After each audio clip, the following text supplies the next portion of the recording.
Fala pessoal, começando aqui mais um Conexões PE, agradecendo a vocês aqui pela sua participação, pela sua audiência e pedindo, como sempre, salve, compartilhe, se inscreva no nosso canal. Nossos números estão começando a crescer e isso é muito bom, porque a gente está trazendo notícias, informações do nosso estado para a grande rede mundial.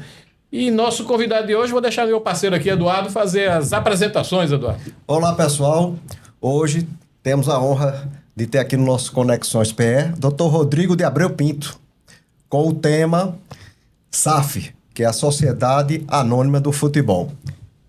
Ele é graduado em Direito pela Universidade Católica do Rio de Janeiro, PUC, graduado em Filosofia pela Universidade de São Paulo, USP, formado em Direito das Sociedades Anônimas do Futebol, a SAF, pela CBF, presidente da Comissão de Estudos da Sociedade Anônima do Futebol da OAB Pernambuco, é presidente do Instituto Brasileiro de Finanças Digitais, é vice-presidente da Câmara do Comércio Brasil-Portugal de Pernambuco e membro do Conselho Curador da Fundação da Fundação Gilberto Freire. Belo currículo. Muito obrigado, doutor Rodrigo, pela sua participação aqui no nosso Conexões PE, para que a gente possa esclarecer para os nossos ouvintes essa modalidade que não é tão nova assim, já tem alguns anos, né, mas ainda não está tão em prática, que é a SAF, Sociedade Anônima do Futebol, que tem, assim, momentos que a gente observa muito negativos, outros muito positivos, e que a gente possa, com nossas perguntas e seus comentários, a gente esclarecer para os nossos ouvintes esse novo tema que a gente está trazendo. Obrigado, Eduardo. Obrigado, Beto. A felicidade de estar aqui no Conexões. Venho acompanhando a cada vídeo e notando o crescimento. Acompanho Eduardo desde a trajetória empresarial dele e Beto como um jornalista esportivo de Pernambuco de longa data. Então, estar aqui compartilhando esse espaço com vocês é muito especial. Deixa eu, antes de entrar na questão da SAF, doutor Rodrigo, a gente falar sobre a decisão sua de fazer advocacia e qual é a área do direito que você, assim, se especializou, você gosta mais. Beto, acho que a trajetória de vida de cada um, ela lida com um conjunto de possibilidades que as coisas vão se desdobrando e não raro de maneira muito misteriosa. Eu acho que minha história com o direito tem a ver com isso, porque primeiro eu faço filosofia, estudei filosofia na USP, que é uma universidade que tem uma tradição francesa muito forte. Isso me fez ler muitos autores de filosofia francesa, dentre eles um que é o Michel Foucault, que tem um estudo na obra dele, sobre instituições. Ele estuda manicômio, ele estuda prisão, ele estuda o Estado. E isso me fez muito ter esse tipo de curiosidade por instituições. E aí, quando eu virei os olhos para a realidade brasileira, eu notava que aqui a gente estudava muito o Estado e pouco as empresas. Então, eu passei a ler muito sobre empresa, um livro como A Firma, por exemplo, de Ronald Coase. E a partir disso, eu chego da filosofia no direito societário, que é a parte do direito que estuda essa relação no interior das empresas, de modo a que elas possam produzir com o maior nível de eficiência econômica possível, garantindo o direito dos seus sócios. Então eu chego no direito societário e, quando eu já sou advogado do direito societário, vem a lei da SAF em 2021 e aí acaba conectando com a minha paixão pelo futebol. Bom, coisa boa. Antes de entrarmos na SAF, explica pra gente esse modelo anterior dos clubes no Brasil, né? O que a Lei Pelé trouxe de mudanças e quais eram as principais limitações desse modelo associativo? Veja, Eduardo, o modelo associativo no Brasil, ele tem origem desde lá dos idos do começo do século XX, com as competições amadoras, em que os clubes eles eram basicamente formados por classe de trabalhadores, clube de imigrantes, clube de bairros. Então, dada essa característica amadora, era natural que se organizassem a partir de associações, que são sociedades caracterizadas pela ausência de finalidade lucrativa e pelo poderio exercido igualmente pelos seus associados. Ao longo do tempo, o futebol como um todo vai se profissionalizando. Os jogadores passam a receber salário, os patrocínios passam a estampar as camisas, mas ainda assim o modelo societário dos clubes continuou sendo as associações. Aí você pode me perguntar, mas por que isso? Eu diria que tinha duas razões principais, que são elas. Dada a estrutura da associação, um conjunto de grupos dos chamados cartolas passaram a exercer um poder nesses clubes e a partir daí ficou cada vez mais difícil tirá-los de lá. Eles encontraram um meio de se perpetuar na forma da associação. Então, por conta disso, não queriam mudar, já que estavam conseguindo exercer o seu poder. E, ao lado disso, você tinha um privilégio tributário muito grande para as associações. Porque, por um longo período, as associações conviveram com a grande isenção tributária, só sendo tributada na base do INSS. Então, diante disso, você não conseguia fazer essa transformação. A primeira tentativa vem da Lei Zico, que é até antes da Lei Pelé. Lei Zico é de 94, e ela autoriza que os clubes se organizem na forma de empresa e disputem as competições. Mas, a despeito dessa autorização, o que é que acontece? Nada. Porque, como eu falei, tinha aqueles mecanismos, então você não conseguia ainda desabrochá-los. Em 98 vem a Lei Pelé. E é uma curiosidade, por que o nome é Lei Pelé e Lei Zico? Que era o ministro de esporte na época. Sim, coincidentemente eram os dois. Né? Isso.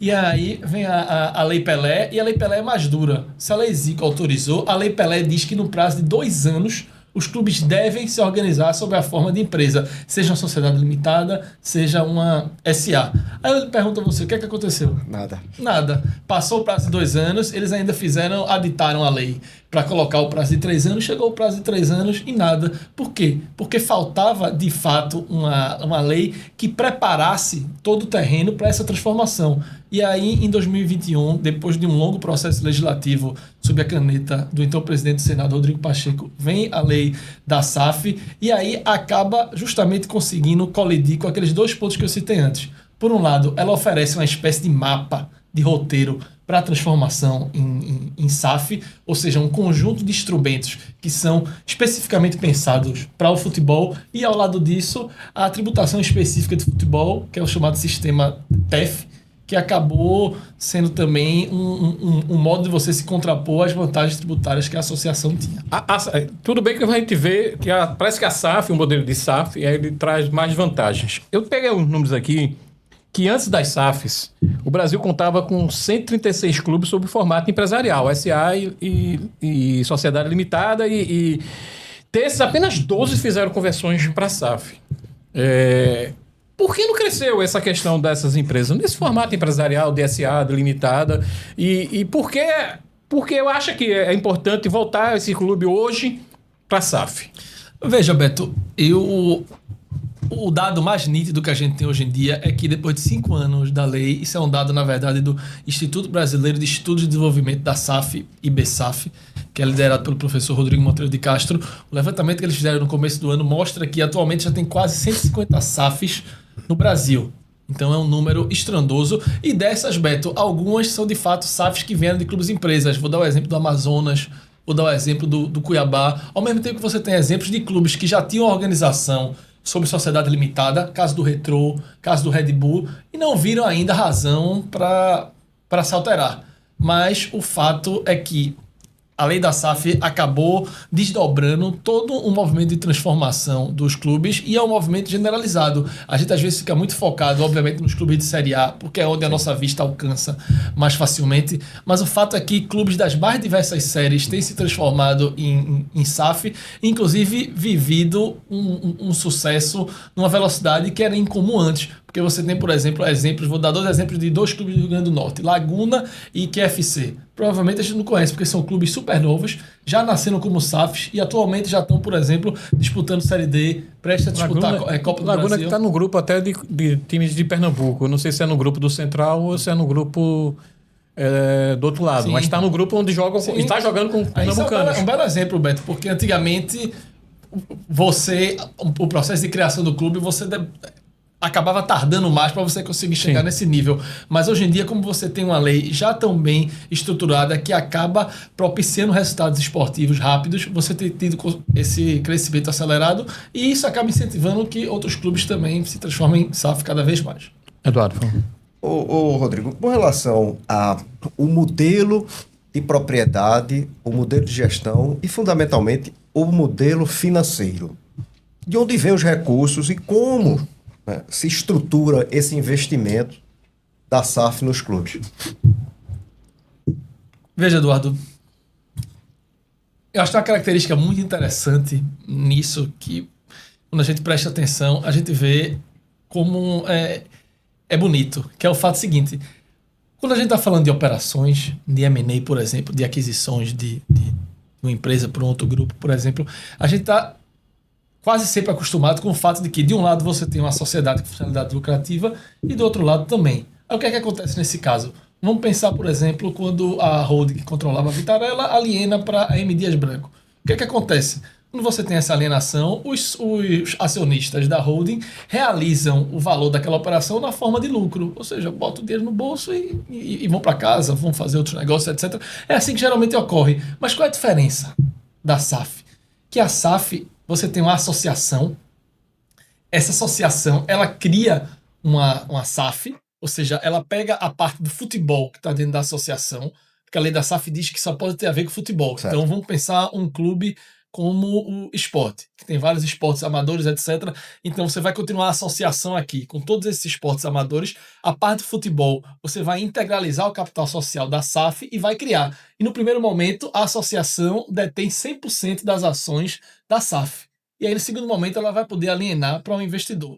Aí que vem a peculiaridade da coisa. Porque quando ela vai alienar, como ela é uma sociedade sem finalidade lucrativa, ela não pode, a associação, alienar e receber o dinheiro e os sócios botarem o dinheiro para casa. Quando o esporte, por exemplo, se o esporte vier a criar uma SAF e vier aliená-la, os sócios não vão, obviamente, levar nada disso. Então, como é que geralmente se estrutura as operações de alienações de SAF para investidores? A partir de 2 vetores principais. Qual é? O investidor se propõe a quitar todas as dívidas da associação, seja aquelas que estão equacionadas em RJ, seja as demais dívidas, e, por outro lado, ele faz uma promessa de aporte de investimento na SAF. É um dinheiro que, em certa medida, sai de um bolso e entra no outro, porque ele está comprando uma SAF e está fazendo uma promessa de aporte nessa SAF. Mas isso é um modelo que é pensado pelo fato de, do outro lado, você ter uma sociedade sem finalidade lucrativa e que o verdadeiro desejo do torcedor, da associação, é o quê? É que a SAF cresça, que a SAF evolua, que a SAF contrate jogador, que a SAF reforme o estádio.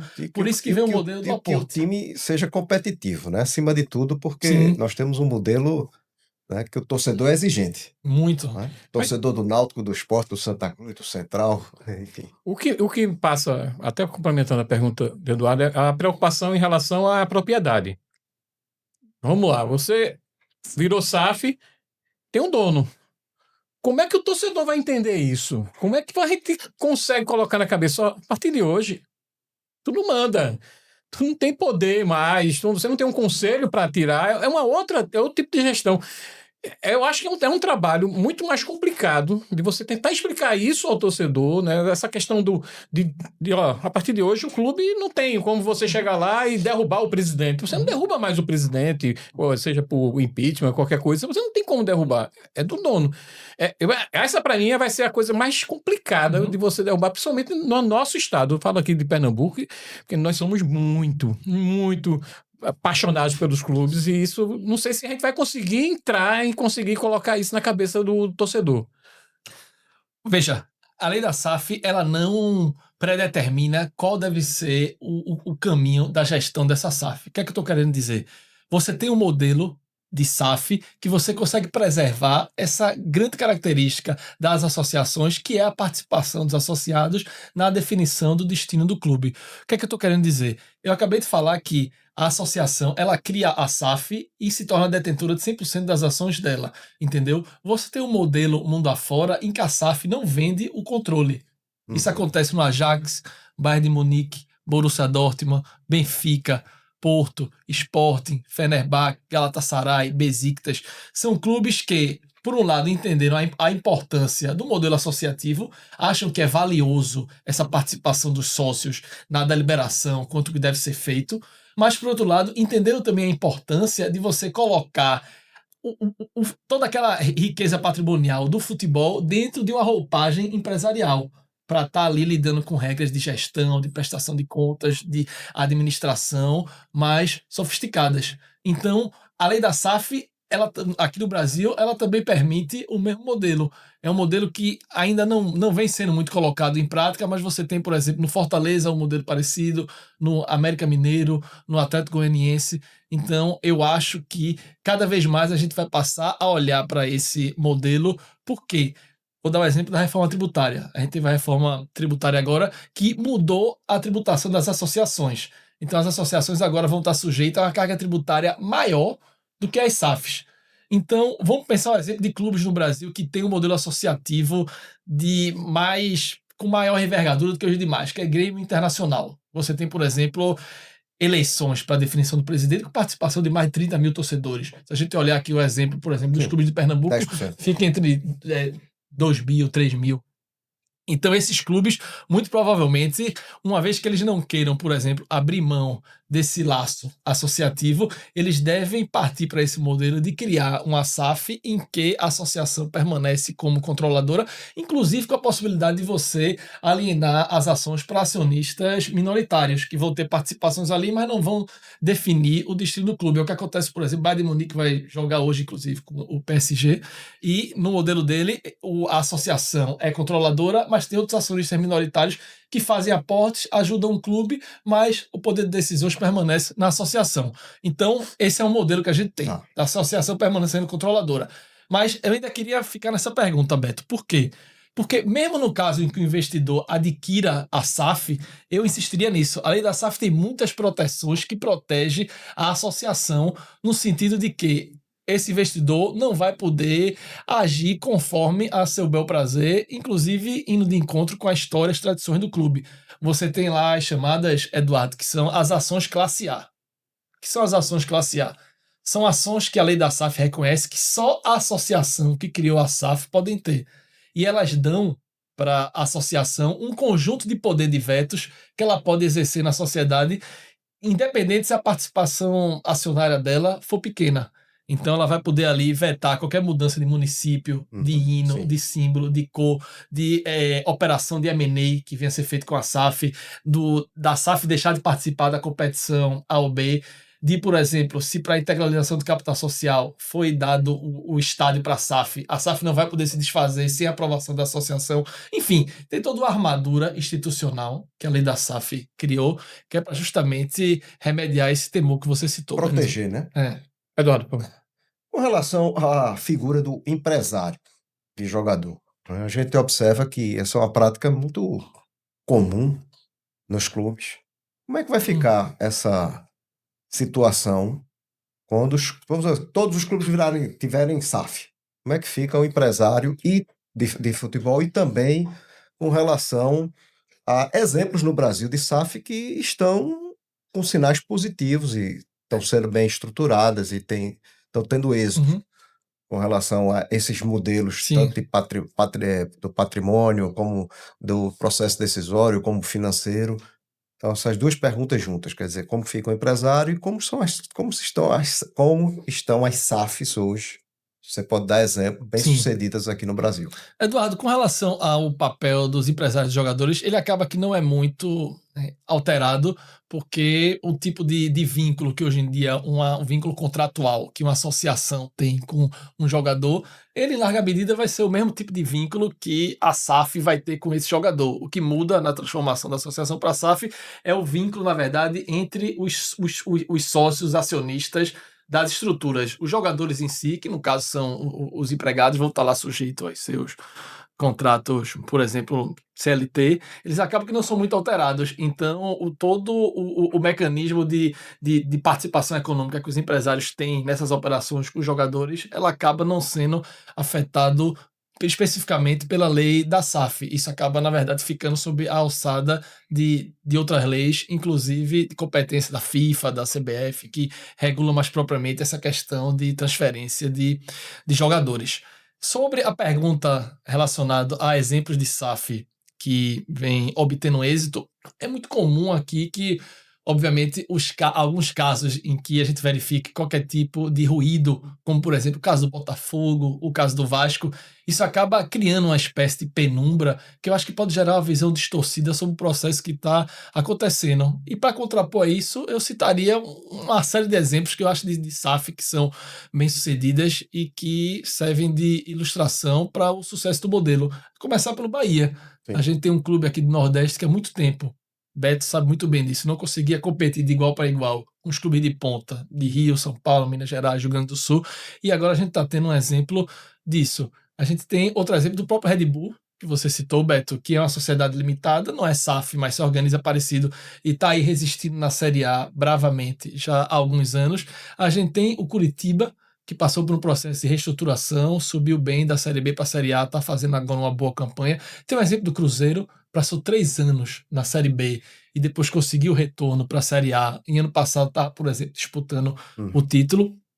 Se a gente for para divisões inferiores, você vai para a Série B, o exemplo do Atlético, Beto, que era um time histórico, na verdade, existe ali desde a segunda década do século XX, em 1919, e nunca tinha obtido um êxito tal como está obtendo agora. Conseguiu subir meteoricamente da Série D para a Série B, se manteve na Série B ano passado, então vem aí se tornando um dos protagonistas. Você vai ter aí também exemplos de clubes como América Mineiro e Atlético Goianiense, que se tornaram SAF, não alienaram para o investidor e já recorrendo inclusive ao mercado de capitais para obter financiamento, que é algo que quando eram associação eles não podiam obter. Se a gente for para a Série C também, na última vez que eu vi, nesse final de semana, dos 10 clubes que estavam entre as 10 primeiras posições, 5 deles, por exemplo, eram SAFs, e você tem SAFs de lá muito criativas, como, por exemplo, a SAF do Maringá, que é uma SAF em que as ações foram vendidas para 40 acionistas lá da região, que eram torcedores do clube.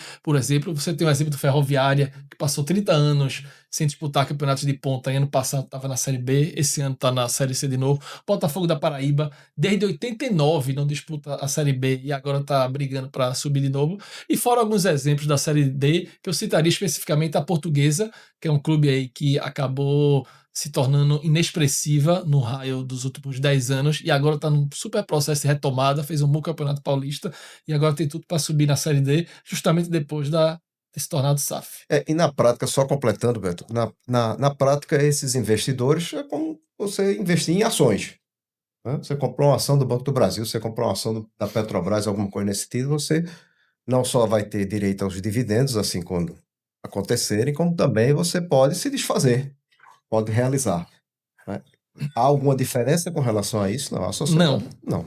É basicamente isso, Eduardo, e a gente pode citar aqui, eu acho que tem dois... Talvez a liquidez, desculpe, talvez a liquidez seja um pouco diferente. Sim, né? sim, eu acho que o investimento em futebol, ele é um investimento, vamos dizer assim, mais nichado. Certo. Eu acho que, por exemplo, você pensa, mesmo quando pensa em fundos FIPs, de fundos de investimento de participações de vários setores, aqueles que entram em futebol é realmente uma parte significativamente menor, mas eu diria que há 2 bons exemplos disso que você falou, Beto. Um é o exemplo do Cruzeiro. Ronaldo, por exemplo, assim que saiu a lei da SAF, ele participou da operação de aquisição da SAF do Cruzeiro e 2 anos depois levou o clube... comprou no final de 2021, 2022 leva para a Série A, 2023 permanece na Série A e em seguida aliena para Pedrinho, que é o Pedro Lourenço, que é o controlador do supermercado BH. Isso. E aí realiza. É o torcedor, né? Isso. Torcedor.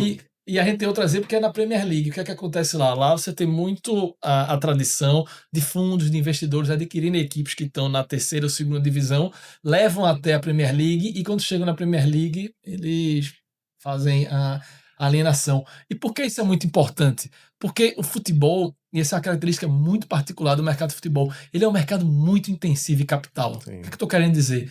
Para você, é muito difícil o clube de futebol estar distribuindo lucro. Por quê? Porque ele tem um stakeholder, que é o torcedor, Sim. que está sempre exigindo mais título, mais contratação. E acaba você tendo que pagar por premiações, né? Isso. Então, assim, para você, é muito difícil você ter um acionista majoritário de um clube que está conseguindo fazer distribuição de dividendos.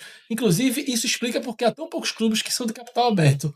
Por quê? Um acionista de varejo que vai comprar ações de um clube do capital numa bolsa, por exemplo, ele obviamente vai ter a expectativa de receber dividendo. Mas como o clube de futebol não distribui dividendo, você não tem muito esse apetite de investidores. Por isso que é tão raro clubes de capital aberto. Então, por conta disso, as principais maneiras de você realmente, falando a grosso modo, fazer dinheiro no futebol é você comprar na baixa e vender na alta, que é o exemplo que eu dei agora do Cruzeiro e dos clubes da Premier League, ou você usar o futebol para aquilo gerar sinergias com outros negócios que você tem. Acho que o melhor exemplo disso é o Grupo City. Você tem um Grupo City que está estruturado como um fundo estatal lá de Abu Dhabi, e esse fundo tem muito interesse em adquirir soft power e usa o futebol como meio disso. Por exemplo, eu acho que o próprio exemplo de Pedrinho no Cruzeiro é um exemplo disso. Por mais que era um empresário de renome no seu setor, quando ele adquire um clube de futebol, a sinergia que isso cria leva ele para outro patamar. Então eu diria que os ganhos com o futebol, se eles dificilmente vêm a partir exatamente da distribuição de lucros, ele vem a partir dessas externalidades. Deixa eu falar agora. Você falou dos pontos positivos, mas você tocou em 2 clubes do Rio de Janeiro que sempre a gente coloca como problemas: Botafogo e Vasco. Especificamente, deu errado nesses 2 clubes. E você trazendo para os nossos clubes aqui, todos 3 estão em recuperação judicial. Se isso facilitou, isso vai ser bom para esses clubes nossos aqui se transformarem em SAF e tudo mais. A questão do Botafogo e Vasco e a questão dos nossos clubes com a questão da recuperação judicial. Perfeito, Beto. Eu vou sinteticamente explicar o caso de Botafogo e Vasco, que eu acho que eles são interessantes, e depois falo da RJ dos clubes daqui. Começando pelo caso do Vasco. O que aconteceu no caso do Vasco? No caso do Vasco, você fez uma operação com um fundo internacional que era chamada 777, e a 777 tinha um ciclo de obrigações de pagamentos para conseguir integralizar aquelas ações que ela comprou, que foram num montante de 75%. Desde o começo da operação, ainda que ela não tivesse integralizado esse capital, ela já recebeu o poder político referente a isso, ou seja, recebeu o controle. Mas ao longo do tempo ela ia integralizando. Ela integralizou primeiro 30%, e aí quando ela integraliza esse 30%, lá fora o grupo começa a entrar em problemas. E aí a associação do Vasco, que era dona de 25%, começa a olhar esses problemas e fala, peraí, é muito possivelmente que eles não consigam cumprir aquela promessa de investimento que eles fizeram. Aí a associação, agindo como realmente a guardiã dos interesses do clube, foi lá na Justiça do Rio de Janeiro, explicou o que estava acontecendo, mostrou o perigo financeiro que o Vasco poderia ser submetido se aquela operação continuasse, e naquele momento a Justiça decidiu que a 777 só poderia ter poder político no Vasco de acordo com aquilo que ela tinha pago. Ou seja, seria um poder político restrito às cerca de 33% das ações. Por quê? Como ela não estava cumprindo com as demais obrigações de pagamento dela, ela não poderia mais usufruir daquilo. Então essas ações ficaram congeladas por um bom tempo, aquelas ações que ela teria a obrigação de integralizar. O controle voltou para... Os outros 2/3. Isso. É como se o Vasco passou a usufruir do direito político dos 2/3, de controlar a associação. E o fundo estava com 1 milhão de problemas lá fora, muito maior do que aqui no Brasil, então acabou que deixou um clube um pouco de lado. Aí, atualmente, a seguradora que assumiu as dívidas do fundo, ele está atuando junto com o Vasco para procurar um novo investidor que vai adquirir tanto as 33% que estão com o fundo, quanto o outro terço que está com o Vasco, para que esse novo investidor volte a ter os 2/3. E aí vem a discussão muito interessante, que é que está em voga agora, porque quem está interessado em adquirir essas ações é o enteado da Leila Pereira, que é a presidente da associação do Palmeiras. E aí está tendo uma grande discussão com relação ao conflito de interesses. Sim. Porque você tem especificamente a regra de fair play financeiro, que ela foi editada pela CBF ano passado, ela exemplifica, ilustra alguns casos de conflito de interesses, e esse muito possivelmente seria afetado, porque você vai ter 2 clubes de primeira divisão que disputam as mesmas competições, que estão ali brigando no páreo, em que um é controlado pela Leila e o outro é controlado pelo enteado dela. Uhum. Então isso está gerando discussão, a gente ainda não sabe qual vai ser o destino disso. O exemplo do Botafogo, ele é um pouco diferente, porque eu acho que se no Vasco eu elogiei o papel de guardião que a associação exerceu, eu diria que no Botafogo, na verdade, isso foi o que faltou. Porque o que é que acontece? No Botafogo a gente viu o que aconteceu quando se transformou em SAF. Foi um processo assim magnífico, exuberante, deslumbrante, à medida em que um clube que há muito tempo estava ali em uma situação intermediária do futebol brasileiro, às vezes caía para a Série B, voltava, mas ficava ali no meio de campo do campeonato, conseguiu, de repente, conquistar simultaneamente Campeonato Brasileiro, Libertadores, e ainda fez aquela bela campanha no Mundial, que acho que todo mundo lembra, aquela vitória contra o PSG, por exemplo. Então isso criou um vínculo muito forte entre John Textor e a torcida. Mas veja, John Textor ele era o sócio principal de um grupo de clubes. E qual era a ideia dele? Depois que ele compra o Botafogo, ele já tinha uma fração do Crystal Palace e ele queria expandir aquele grupo dele. Então a próxima aquisição dele foi o Lyon. Para ele adquirir o Lyon, ele pegou muito empréstimo e colocou as próprias ações dele, da holding, como garantia. E aí, como as coisas lá no Lyon não deram certo, e o Crystal Palace na Inglaterra, que ele queria abrir o capital, ele também não conseguiu, ele não conseguiu pagar os empréstimos e os credores deles passaram a se tornar os acionistas da holding. Ou seja, ele perdeu o controle sobre a própria holding e, consequentemente, sobre o Botafogo. Mas isso é do mundo dos negócios. Isso acontece. Ele tomou risco, não deu certo, os credores vão usar aquelas ações da holding para negociar, para conseguir receber o que lhes é devido. Mas aí qual foi a jogada dele? Ele, como sabia que tinha um vínculo muito forte com a associação do Botafogo, ele veio aqui na associação e passaram a atuar conjuntamente contra o investidor externo. Então conseguiu decisões do Tribunal de Justiça do Rio de Janeiro que impediram que a holding, que era acionista controladora da SAF, tomasse decisões políticas no clube e tirasse o próprio John Textor da função de CEO do Botafogo. Então isso acabou criando um cenário de segurança jurídica muito grande no Brasil, porque o investidor lá fora que vai olhar, vai pensar, poxa, será que vale a pena mesmo eu entrar aí? Eu vou entrar aí, vou ficar talvez refém de um judiciário que vai ter uma ligação muito forte com o clube local e talvez vai colocar em xeque meus interesses.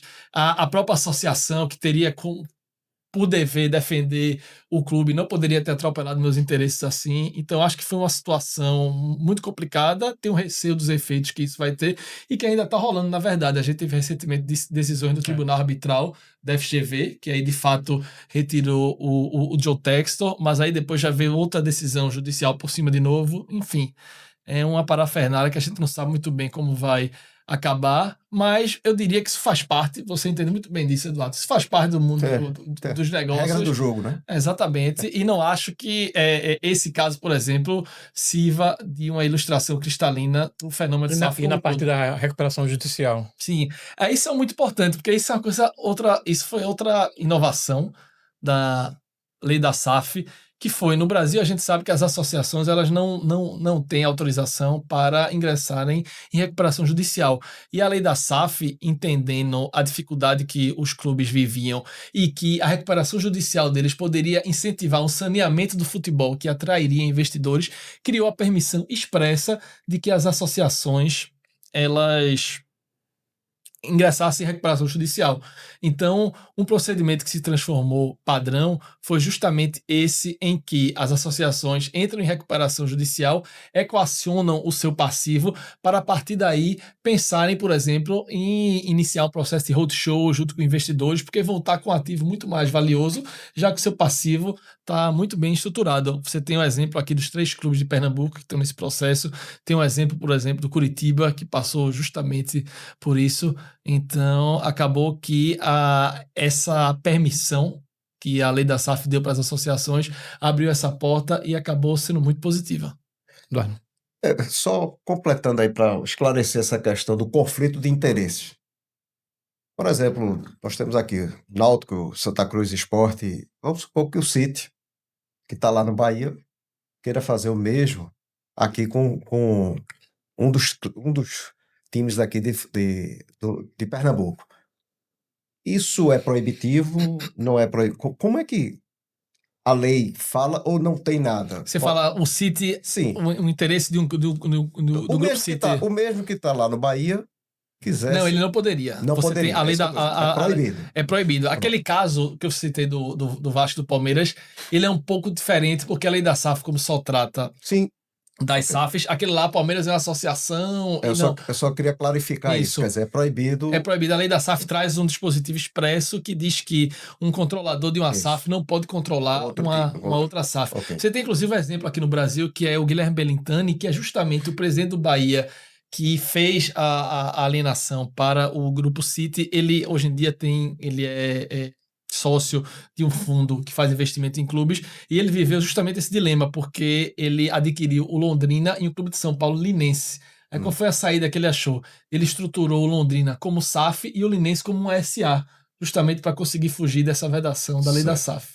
E me diga uma coisa, como é que fica, né, o patrimônio histórico dos clubes, o estádio, marca, símbolos, Sem treinamento. centro de treinamento? Acho que Isso pode ser vendido ou transferido para a SAF? Como é que fica essa situação nesse novo modelo?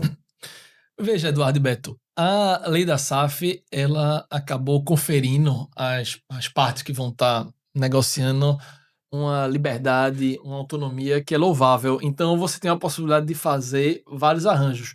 Você tem, por exemplo, arranjos de clubes que de fato transferem o estádio para a SAF. Certo. Vou dar o exemplo da SAF do Atlético Mineiro. Você tem outros exemplos de SAFs que não transferem o estádio. No caso do Bahia, por exemplo, o Bahia sequer era o proprietário da Fonte Nova, Sim. não foi transferido. No caso aqui do Sport, você tem o próprio estatuto, já diz que em caso de criação da SAF não vai poder A Ilha do ser Retiro. transferido. Então você tem vários arranjos que vai depender da negociação, das promessas do investidor, do projeto. O fato é que a lei da SAF diz que no caso de não ser transferido, a associação tem o dever de fazer um contrato de cessão onerosa com a SAF. É manutenção, né? Isso, é uma exatamente. forma das coisas. Né? E para o clube permanecer jogando lá. E aí, associado a isso, você vai ter, como eu tinha falado antes, aqueles direitos das ações classe A, que tem direitos de veto. Esses direitos de veto vão tentar justamente proteger essa tradição simbólica do clube, que são as cores, Sim. é o hino, é o município, é o estádio. Então, tudo isso você consegue vedar decisões de um investidor que venha adquirir, que queira modificar isso. E mais do que isso, aquele rol que está lá das ações classe A, eles não são extensivos. No momento em que você vai ter na SAF um investidor e a associação como acionistas, a associação para vender pode exigir a assinatura de um acordo de acionistas que conta com novos vetos com relação a outros assuntos. Por exemplo, eu posso colocar lá no acordo de acionistas que o investidor vai ter que atingir tais metas de desempenho esportivo e financeiro, se não atingir vai ter que fazer o aporte tal. Certo. Eu posso colocar lá que se o investidor quiser fazer uma concessão de naming rights do estádio, vai ter que passar por mim. Então, o arranjo ele é repleto de opções, o cardápio é variado e eu acho que essa é uma das virtudes da lei da SAF ter permitido isso. Nessa eu me lembro só no Bragantino, né? Que era preto e branco, né? E aí, mas como era um SA, né? Sim. Aí ele virou as cores do Red Bull, né? Red Bull. Lá é uma sociedade limitada e, de fato, lá é muito conectado, né? A questão da marca, do Red Bull. Então, acabou trazendo aquela transformação que talvez para a grande maioria dos clubes, especialmente de massas, seriam inaceitáveis. Na SAF, é obrigatório você tem um limite, tipo, você vai passar 90% só das ações para o investidor, ou você pode passar 100%. Tem alguma limitação nisso? Veja, tem uma limitação cabal, você não tem. Você tem limites que acabaram sendo indiretamente impostos pela lei da SAF. Por quê? Porque ela diz que para você exercer os direitos das ações classe A, você primeiro tem que ser acionista. Então você não pode alienar todas aquelas ações. Senão você vai perder, não vai conseguir mais estar na Assembleia lá para vetar uma decisão ou outra. Você tem que ser acionista, não pode vender tudo. Mas mais do que isso, se você tiver o percentual de 10% das ações, os direitos de veto que você pode exercer são maiores do que se você tiver menos. Então isso acabou se tornando uma espécie de piso mínimo. Você não tem exemplos no Brasil, dessas grandes SAFs, que vendeu mais do que isso. Você tem o Bahia, vendeu 90%, Cruzeiro vendeu 90%, Vasco 75%, Atlético Mineiro 75%, Curitiba 90%. Então, acabou, dado essa característica das ações classe A, que você pode exercer se tiver 10%, esse acabou sendo o limite. Mas no final das contas, o futebol fica na mão do CEO, do investidor, né? Os 10% você não tem nem poder, né? O presidente da associação, no caso, ele acaba tendo mais poder nenhum no futebol, né? É isso, Beto. Eu acho que o grande trade-off de você fazer a alienação do clube para um investidor é você entender que essa característica, que é a natureza mais profunda da associação, você vai abrir mão, porque bem ou mal o investidor está lá, está correndo risco, está colocando o dinheiro, está se empenhando naquilo, está adquirindo a maioria das ações, então obviamente ele vai poder exercer o poder de controle dele, tal como está previsto na lei da SAF e especificamente na lei das SA, que é a lei em cima da qual a lei da SAF está colocada. Então, isso sem dúvida, o que a lei da SAF fez foi conferir um conjunto de proteções baseado nos direitos de vetos para que esse poder de controle não possa ser exercido de modo a esmagar a história dos clubes. Mas, sem dúvida nenhuma, o poder, no frigir dos ovos, vai estar com um investidor que tem o controle da sociedade, como é assim em qualquer tipo de sociedade. Eduardo. Eu queria voltar um pouquinho à pergunta de Beto sobre a recuperação judicial. Né? Me parece que é a primeira etapa, né? E a segunda seria a SAF. Quer dizer, na hora que eu tenho a recuperação judicial, eu preciso ter um plano de negócio para poder ter a recuperação judicial aprovada. E depois entra a SAF e não concordar com esse plano. Como é que fica isso? Veja, você tem um arranjo que, na própria negociação entre um investidor e o clube que vai criar a SAF, eles se negociam, se combinam para que esse processo ele se faça mediante o acordo entre ambos. Ou seja, por um lado, a associação fala da recuperação que está em curso, o passivo que vai ser reestruturado e pode colocar, inclusive, como a própria solução na recuperação judicial a venda da SAF no futuro. Então você vai lá, você vai propor o seu plano de RJ, que vai ter que ser aprovado na Assembleia Geral dos Credores, e você diz, a gente vai ter aqui um ágio de tanto com relação aos débitos que eu tenho, e para eu pagar isso, de onde deságio, né? Deságio, isso. De onde é que vai vir o recurso? O recurso vai vir justamente da venda da SAF que eu vou fazer no momento final. Você faz, por exemplo, um leilão da chamada UPI, que é a Unidade Produtiva Isolada, que é quando uma empresa de recuperação judicial pega uma parte dos seus ativos e vende em conjunto. Você pode pegar essa UPI ser a SAF e a venda dela ser justamente os recursos pelos quais você vai começar a quitar as obrigações que você tem com os credores no âmbito da RJ. Deixa eu entrar aqui na reta final do nosso programa, doutor Rodrigo. Eu queria que você passasse uma ideia para o torcedor. Quando a gente fala em SAF, quando a gente fala nesse novo processo, a gente vê as palavras, né? Governança, transparência, profissionalismo, tudinho. É isso mesmo que a gente vê com a SAF. A SAF chega com essa visão para o torcedor. O torcedor tem que ter a consciência de que futebol vai mudar. Eu não tenho dúvida nenhuma, Beto. Por quê? A principal diferença de uma associação e de uma SAF é que a associação ela está sujeita às regras que estão lá disciplinadas no Código Civil, num capítulo que ele é muito escasso em termos de informações. Então ele não diz exatamente como a associação tem que se organizar, quais são as suas obrigações de governança, de transparência, de prestação de contas, ao contrário de uma SAF, que você tem as obrigações da lei da SAF e da lei das SA, que para quem conhece é uma lei que vai fazer 50 anos esse ano. Eu acho que isso mostra, na verdade, a maestria dos criadores da lei, Alfredo Lamy e José Luiz Bunhor Pedreira, e que lá você tem extensivamente descrito como essa sociedade tem que se organizar. E esse detalhamento acaba sendo uma forma de proteção dos acionistas, dos stakeholders, porque lá você tem as obrigações que os dirigentes vão ter que seguir, você lá tem dizendo como tem que ser prestada contas, você lá tem dizendo quais são os limites do exercício do poder de controle. Nada disso tem na associação. Então é muito natural que no momento em que se converta em SAF, isso passe a definir a relação entre o clube e os seus torcedores. Agora você pode virar para mim e dizer, mas você está querendo dizer que uma associação não pode atingir isso. Não é verdade. A gente pode olhar o exemplo do Mauro César Petraglia, no Atlético Paranaense, o exemplo do Paulo Nobre, da Leila Pereira, no Palmeiras, o exemplo do Eduardo Bandeira de Melo, do Rodolfo Landim, no Flamengo, o exemplo aqui perto, Marcelo Santana e Guilherme... O Flamengo e o Palmeiras continuam com esse modelo associativo. Isso.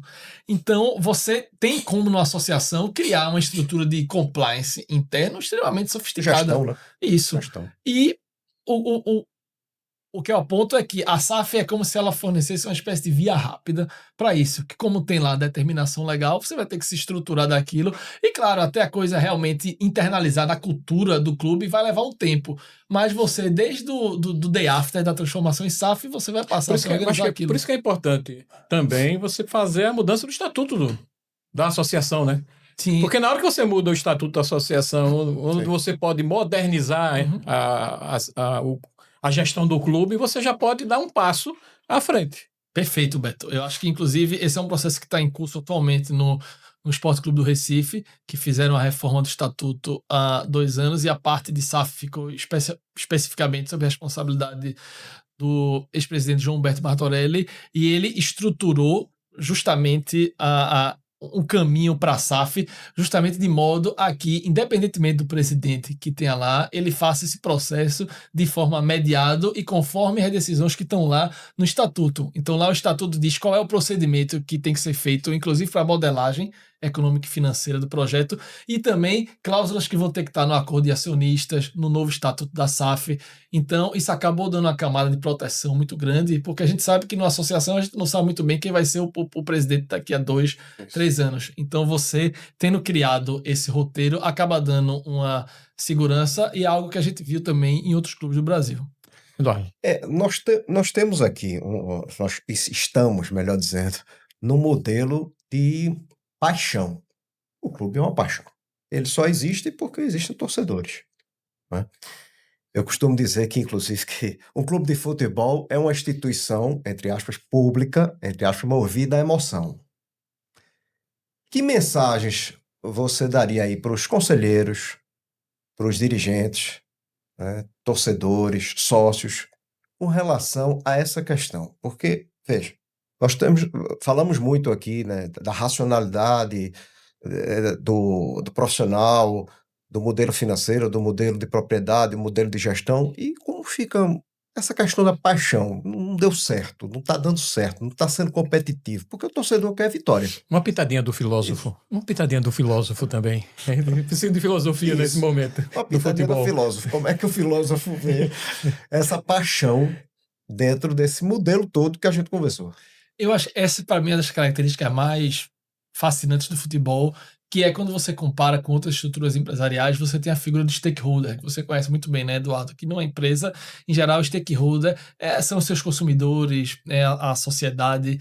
E no clube de futebol, você tem um stakeholder muito particular, que é o torcedor de futebol, que as motivações das condutas deles, elas não são muito guiadas por uma racionalidade econômica, como é o caso do consumidor. O consumidor vai gostar que você dê para ele um produto que é de boa qualidade e a um custo baixo. O torcedor, na verdade, ele tem a paixão dele, muito facilmente se traduz em ele querer ver aquilo refletido. Fora o uso das redes sociais, né, que ele utiliza com muita frequência, a imprensa também, que participa de forma muito intensa. Sim. Mas o que eu acho é que, obviamente, a pressão que esse torcedor vai exercer sobre o clube, ele sempre vai ser descomunal e, infelizmente, em muitos casos, desbanca, inclusive, para a violência. Eu acho que aqui, inclusive, em Pernambuco, a gente tem um histórico muito degradante com relação a isso. Então, eu acho que, obviamente, a gente não pode também ser leniente com essa paixão exacerbada. Mas, por outro lado, a gente, com relação a essa outra característica do torcedor, a gente não pode ter a ilusão que vai consertar ou corrigir isso. Não, o torcedor vai se transformar menos roxo, menos doente, menos apaixonado. Não, o que a gente tem que...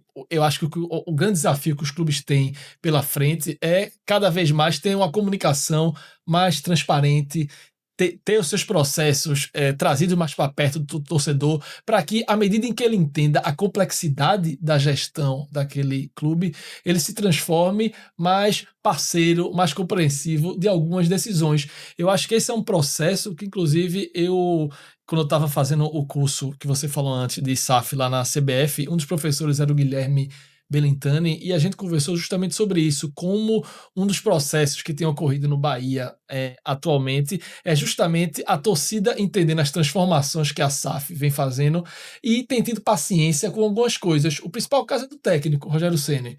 Já há alguns anos a torcida reclama que o clube, por exemplo, esse ano foi eliminado prematuramente na Libertadores. Ano passado poderia ter sido melhor no Brasileiro e não foi. E mesmo assim, a torcida está tão engajada no projeto, está entendendo a visão de longo prazo, está entendendo os danos que a imediaticidade vez por outra causa, que estão tendo mais paciência. Mas isso não acontece em todos os casos, e eu já ouvi relatos de investidores estrangeiros que uma das coisas que fazem eles hesitarem um pouco de entrar no mercado brasileiro é justamente essa pressão da torcida. Você no nível de ferocidade que às vezes passa do razoável, e eu daria aqui o exemplo do Cruzeiro. Como eu falei, Ronaldo tirou o clube da Série B, manteve na Série A, na 11ª primeira posição, e isso gerou uma ira na torcida imensa, porque ela queria voltar para a Série A, já está disputando lá em cima, e aí foi que Ronaldo, que tinha prometido quando entrou, a expectativa dele era passar pelo menos 5 anos, ele passou ali 3 anos porque não aguentou a pressão, estava fazendo o saneamento do clube, estava tirando o clube do lamaçal que estava metido, e ainda assim a insatisfação da torcida era generalizada. Então eu acho que é uma questão difícil, complexa, mas que eu acho que a gente tem como lidar com ela a partir de uma tentativa de transformar essa cultura, não da noite para o dia, mas a partir de uma estrutura de comunicação, de aproximação com o torcedor. Transparência e qualidade nas informações da melhor forma possível, né? Comunicação não é o que você diz, é o que o outro entende, né? Exatamente. Muitas vezes a gente precisa realmente falar a linguagem do torcedor para poder entender. É o filósofo Rodrigo aí, como você falou. Antes de agradecer aqui a Dr. Rodrigo, deixa eu pedir para Eduardo, por favor, fala aqui dos nossos parceiros, Eduardo. Olá, pessoal. Obrigado aí pelo apoio. Alpha Ways XP Investimentos, a Delta Expresso Café, a Oclon Óticas, a Contar, Contabilidade e Assessoria Tributária, Cultura Inglesa, a Parladelle e a Taverna Suíça, desde 1968, na nossa querida cidade de Gravatá. Doutor Rodrigo, muito obrigado pela sua participação, por alguns esclarecimentos. E lhe confesso que, assim, a gente se deparou com muitas variáveis, né, com vários clubes, né, Beto? Com situações extremamente complexas, né? Não é uma caixinha que você sai colocando para cada que vai dar certo. O que é interessante também, doutor Rodrigo, é que quando a gente falar em SAF e falar SAF para esporte, Náutico e Santa, pode ser SAFs completamente diferentes. Mesmo os 3 clubes tendo uma história muito forte, muito parecidas, começando no estado e tudo mais, mas pode ser SAFs completamente diferentes, ideias completamente diferentes, gestões completamente diferentes e para mim é assim, a gente ficar observando isso no mercado é muito interessante. Desafio. É isso aí. E eu acho que essa foi a grande virtude da lei, como eu tinha falado antes. Eu acho que se ela propôsse o modelo engessado de transformação em SAF, ia acontecer o mesmo dos casos da Lei Zico e da Lei Pelé. Certo. Então, acho que a grande qualidade é ter oferecido um roteiro, mas com vários caminhos. Que cada um vai se adequar melhor a um clube específico, a uma situação de mercado naquele momento. Então, eu acho que esse é um assunto que dá muito pano para manga. A lei tem somente 5 anos, então é muito provável que ao longo dos próximos anos essa discussão ainda esteja sendo realizada no mesmo nível de intensidade de hoje em dia e fico à disposição para a gente continuar conversando sobre o assunto. Acho até que precisa discutir mais. Sim. Acho que precisa ter mais debates. Nós que fazemos parte da imprensa, nós precisamos falar mais sobre SAF. E precisa, né, Beto, de uma ótima assessoria jurídica. Pelo que eu entendi aí, são muitos vetores. Muitos vetores. Doutor Rodrigo, obrigado. Obrigado pela sua participação. Eduardo, mais um programa, né? Isso. Próxima semana estaremos aqui com o nosso empresário Bob Fong, do setor de alimentos. Vamos falar sobre o setor de alimentos, agradecendo a vocês, repetindo aqui, pedindo aqui a vocês, salve, compartilhe, se inscreva no nosso canal, aqui no nosso Conexões PE.